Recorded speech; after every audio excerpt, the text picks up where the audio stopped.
CTV News with Carlyle Fiset. Good evening. Thanks for joining us. We begin tonight with resident pushback in southwest London against a developer planning a cluster of high-rise buildings on Pack Road. As Daryl Newcomb reports, the current project would create much more density in the neighborhood compared to what was originally proposed. Just 9 stories. We can live with that. Residents of the Talbot Village neighborhood say an application to build taller high-rises along this stretch of Pack Road is simply too much density. The biggest shock was the changes that were proposed simply did not reflect what was originally proposed in the secondary plan. The Southwest Area Plan, dated October 2024, prescribes medium density along Pack Road, seen here in orange, with lower density in yellow behind. But Southside Construction has applied to build this cluster of buildings up to 16 stories tall along Pack Road, plus 206 single detached lots and 36 townhouses behind. In total, 4,000 people would eventually live on the property. Neighbors say with a density of 300 units per hectare, the high-rise blocks would constitute one of the highest density areas in London. Spread these high-density buildings throughout the various developments that you're looking at.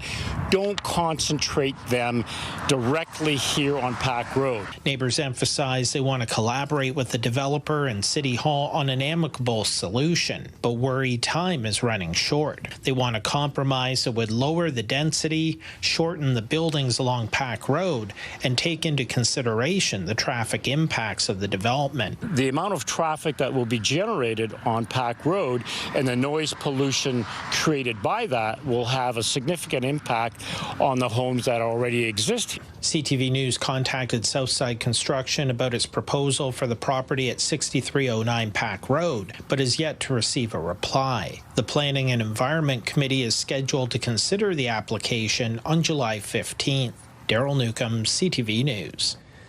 A major section of the Thames Valley Parkway is about to close, and it won't reopen for several months. City officials say it's necessary as crews decommission Springbank Dam. With more on that, here's Brian Bicknell. It is a favorite pastime of Londoners and visitors alike. But now anyone walking, cycling or rolling one of the most picturesque stretches of the Thames Valley Parkway is about to get stopped in their tracks. Well, it's disappointing. I take this path almost every day and I really love it. It's beautiful down here. It's nice to get out for a little bit, you know. The TVP through Springbank Park will be shut down the whole summer and most of fall as the next phase of work gets underway to decommission Springbank Dam. It's basically this lower section of TVP that's closed, the section that takes you down beside the dam. But then we have a detour route set up through Springbank Park. The section between the Springbank Pump House and northeast corner of the parking lot is already fenced and marked with construction signage. It will be closed to all users as of Monday. We've been rerouted around it for the better part of last year, and I would have thought that it would have been finished, done and dusted at this stage, but it seems that it's revving up again. While the summer work schedule is unpopular, some are glad to see the last days of the dam. Ecologically, it's for the good. We have seen changes in the water's clarity and the wildlife that has come back, the fish as well.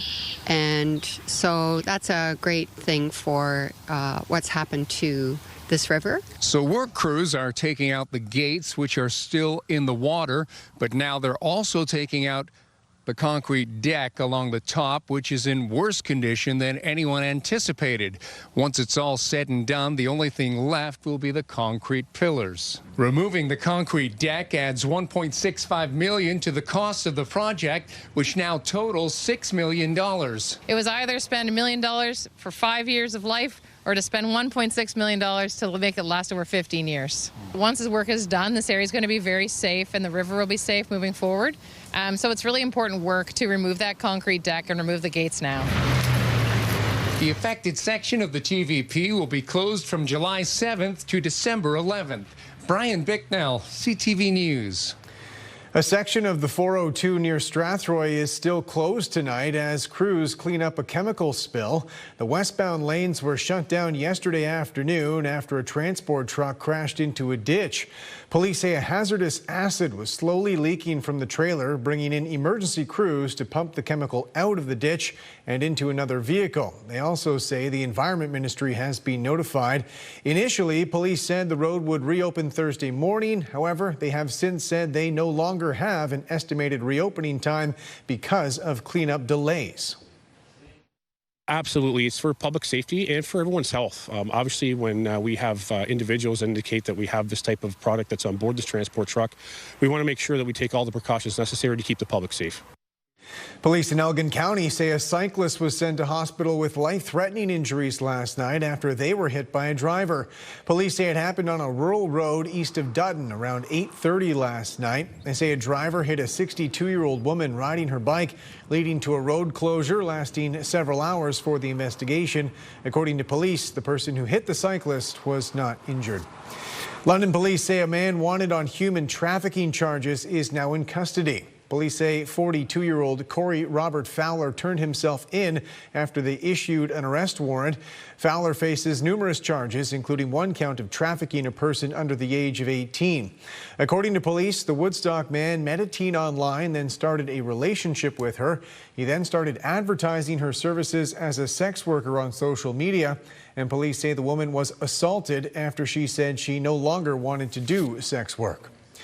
Local veterinarians set up at 2 community housing buildings today, offering Parvo virus vaccines after several confirmed cases in dogs reported last month.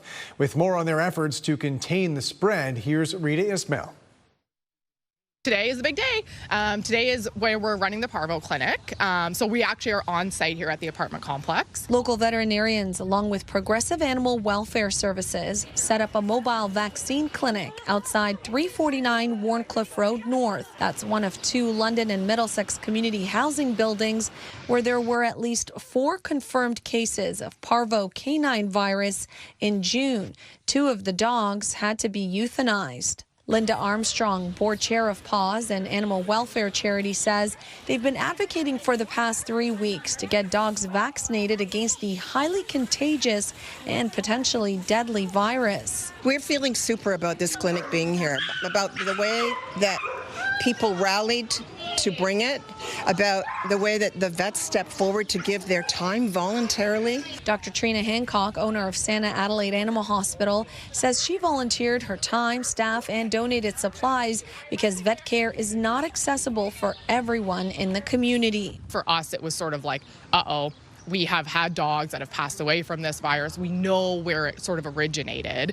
And more, I guess the term outbreak is used just because the risk is there and it's so high. Organizers say 31 resident dog owners registered and paid $5 to get their dog tested for the virus. If negative, they were administered a combo Parvo and rabies vaccine. If positive, they were offered treatment on site. As the virus spreads, it can get worse, and I just want to protect my dogs.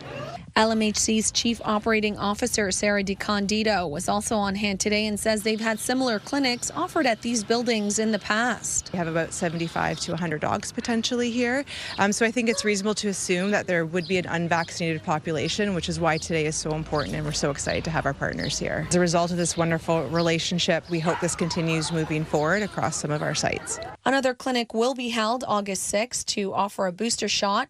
Out of the 31 dogs tested today, there were 0 positive results. Rita Ismail, CTV News. New data released today shows the impact of the persisting trade war, as well as Canada's efforts to diversify our export markets. With more on the numbers and what they mean for businesses and consumers, here's Rachel Aiello. Canada-U.S. trade is stuck in a tariff-induced rut, according to new numbers from Statistics Canada. Exports of Canadian goods to the United States have decreased for a 4th consecutive month, costing businesses billions. businesses are really kind of in suspended animation right now. And you always worry about losing a customer, even if it's just for a matter of months, because there's no guarantee that you're going to get that customer back. This snapshot of the state of trade with Canada's largest export market comes amid some better news. Canada's overall merchandise trade deficit narrowed slightly in May.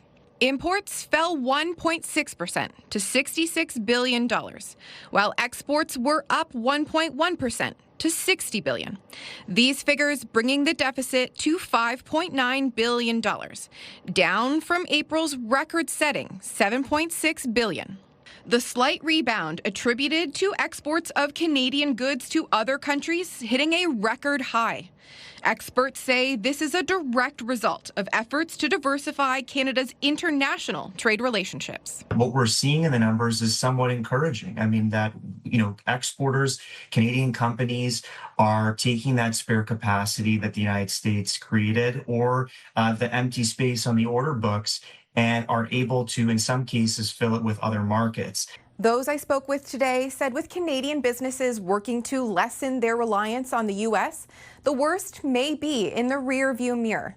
But until Prime Minister Mark Carney locks in a trade pact with U.S. President Donald Trump, the road ahead will remain rocky. Rachel Aiello, CTV News, Ottawa. A new American report on drug trafficking suggests barely any of the fentanyl seized in the U.S. originates from Canada.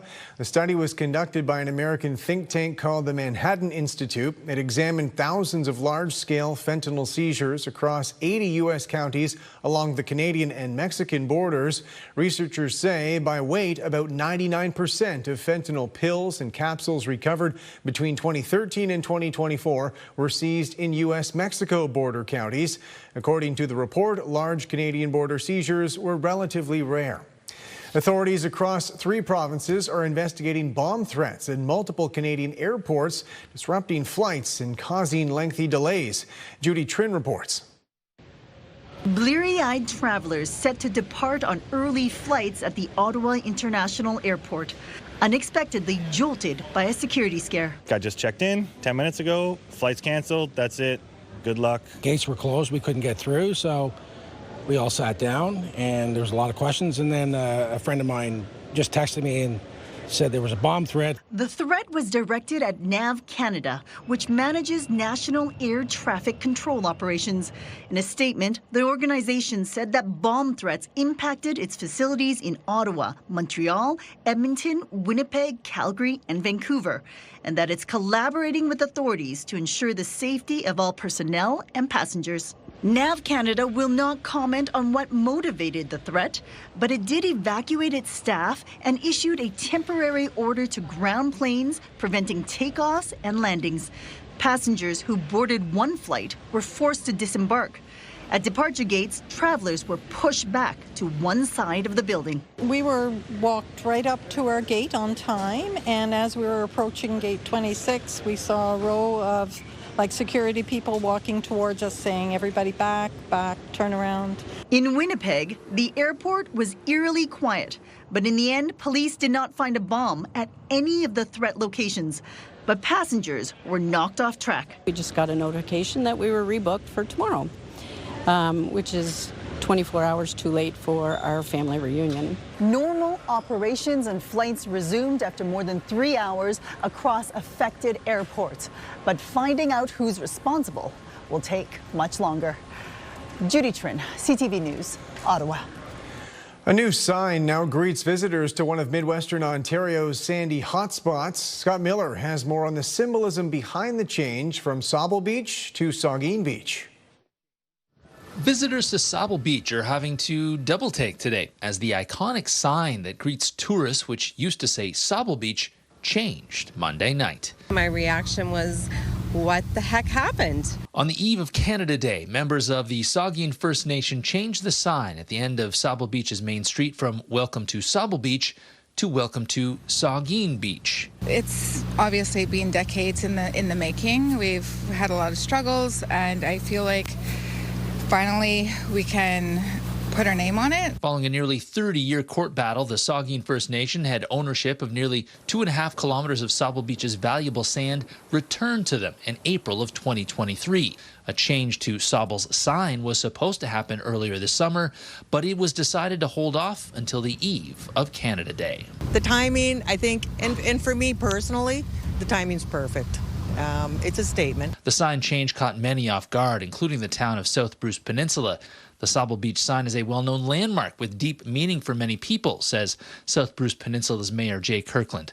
While we respect Saugeen First Nations' right to make changes on their land, we believe open communication is important, especially when it involves something so symbolic to the broader community.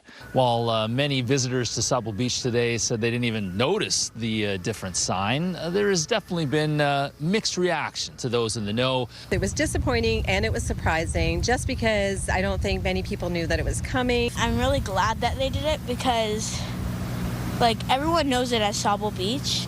The sign change at the beachfront from Sabul Beach to Saugeen Beach is more symbolic than anything. To everybody, it'll still be Sabul Beach. I mean, to the town, it's still Sabul Beach. It's just that this part of the beach is Saugeen First Nation, that's all. There's a lot of years that it was the wrong name put on the beach, so I think it's time. In Sabul Beach, Scott Miller, CTV News. Residents and politicians rallied in Dresden today, pushing back on the provincial government's legislation, paving the way for a local dump to be revived. With more on their message, here's Robert Lothian. Dresden residents rallied together against a contentious proposal. We've fought so hard to make it a place for people to come and enjoy themselves and not to have a big dump in their backyard. Kill Bill 5! Kill! Concerns over reviving a decades-old dump are receiving support from Ontario NDP leader Marit Stiles. Traveling to Dresden Thursday, she's encouraging residents to continue fighting. Reach out to their friends and neighbors and people in other communities, because what happens here in Dresden is what's going to happen across the province. The Ford government pushed through the Unleashing Our Economy Act late in the spring legislative sitting. Bill 5 allows the York 1 proposed landfill in Dresden to move forward without an environmental assessment that's creating environmental concerns. The York 1 proposal poses many risks: environmental, agricultural, ecosystem. Echoed by Indigenous leaders. Start acting on integrity, and not because of the wants of your corporate sponsors or fear from your leaders. At the dump site, construction equipment appears ready to move, but Chatham-Kent officials say not so fast. As of today, we have received no applications from York 1. So we've received nothing. They haven't approved or applied for any zoning applications or anything. So we've heard 0, nil, nothing. Instead, they do have an invite for Premier Doug Ford. If he's listening, I encourage him to come here and see how close this is. I don't think he has a clue. And while the legislation has passed, Stiles feels similar to the Greenbelt scandal. There's still time to stop the landfill. He introduces a bill, he lies, he lies again, and then we build the public pressure and he repeals the bill. So this is what we've got to do again. Robert Lothian, CTV News. When we come back, the big, beautiful bill about to become law. The latest from Washington as President Trump's massive spending legislation gets passed through the House.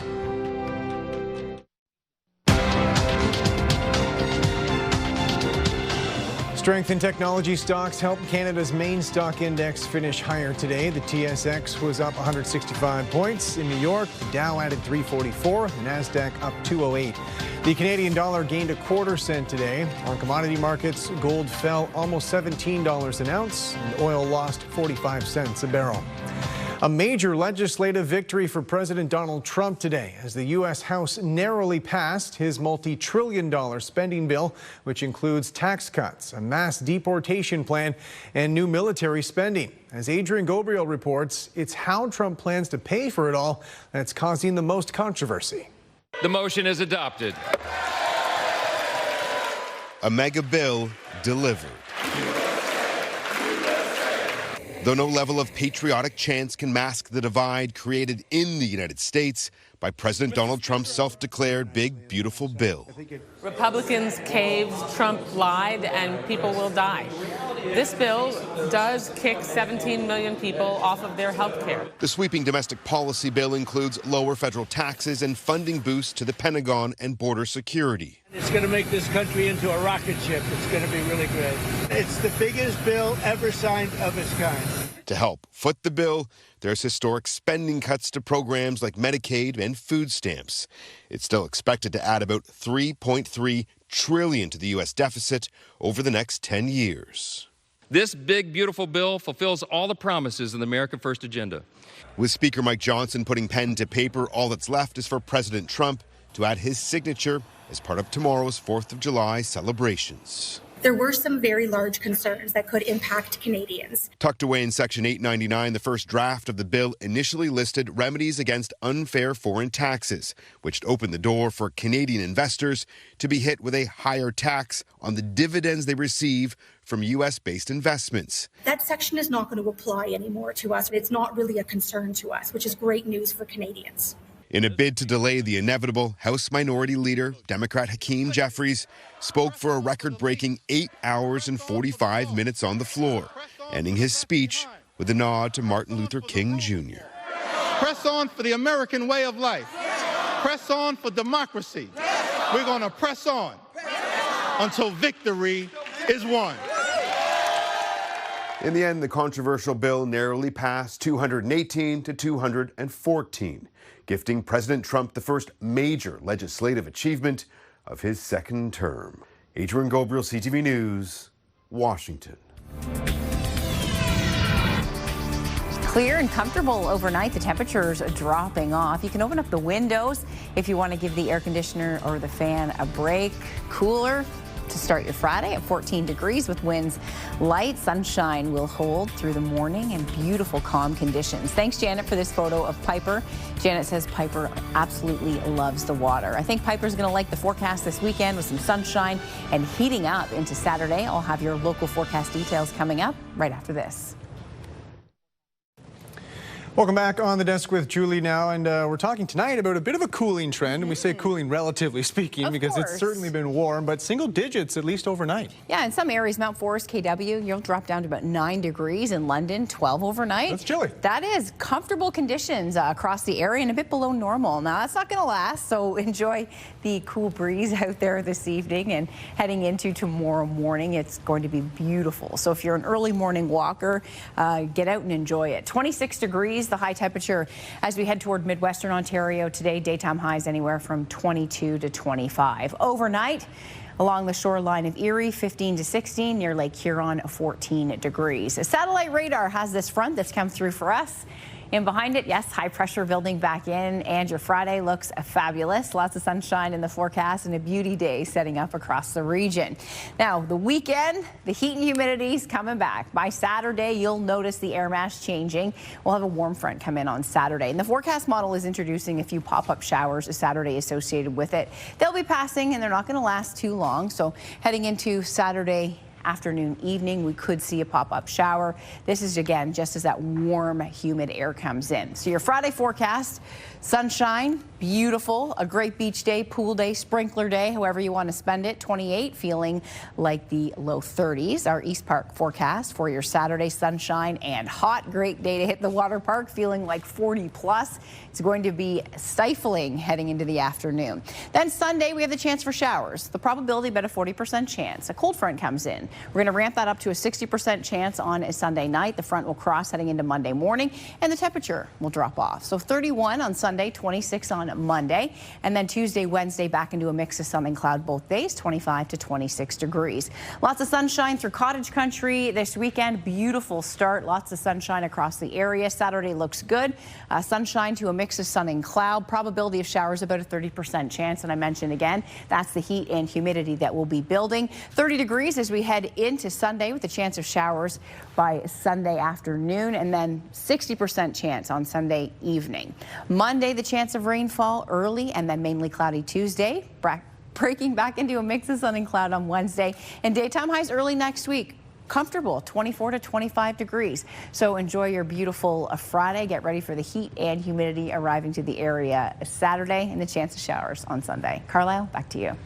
Thank you, Julie. Food labeling is changing in Canada, with more nutritional information shifting to the front of the package, particularly when it comes to salt, sugar, and saturated fats. With more on the rollout, here's Jonathan McInnes. Some nutritional information is migrating from the back of food packaging to the front. No manufacturers want these labels on their package, so they're reformulating, and we're likely going to have access to healthier products moving forward. The labeling is a directive from Health Canada. We know it's highlighting sodium, sugars, and saturated fat, which is really important for the consumer to know because it increases our risk of chronic disease. Front of the package labeling is needed if the product exceeds 15% of the recommended daily intake of those ingredients. Potential health risks include stroke, obesity, heart disease, type 2 diabetes, high blood pressure, and some types of cancer. The hope is the labels will help consumers make quick and informed choices when grocery shopping and support health officials in educating people about foods high in sodium, sugars, and saturated fat. But it might make me think a little bit and maybe learn something different about what's in our food. That's perfect, according to dietitian Lori Barker-Jackman, who says avoiding labeled foods isn't reasonable or necessary. It's okay to choose foods that have a front of package label sometimes.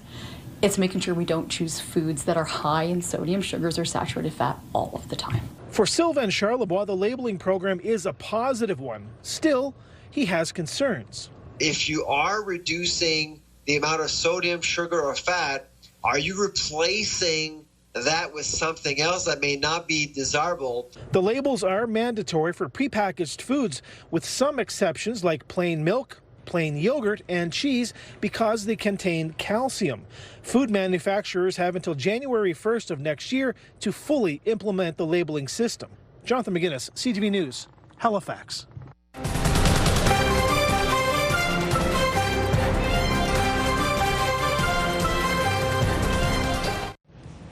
Finally tonight, Sunfest is underway with 5 stages set up around Victoria Park for a weekend of music and culture.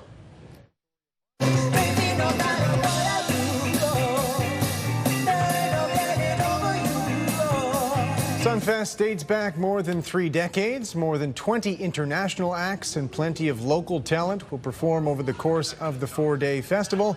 There are also hundreds of food and artisan vendors. There is no admission fee, and everything wraps up Sunday night. That's it for us. Thanks for watching. For all of us at CTV News London, I'm Carlyle Fiset. We leave you with more sights and sounds from Sunfest. Have a good night.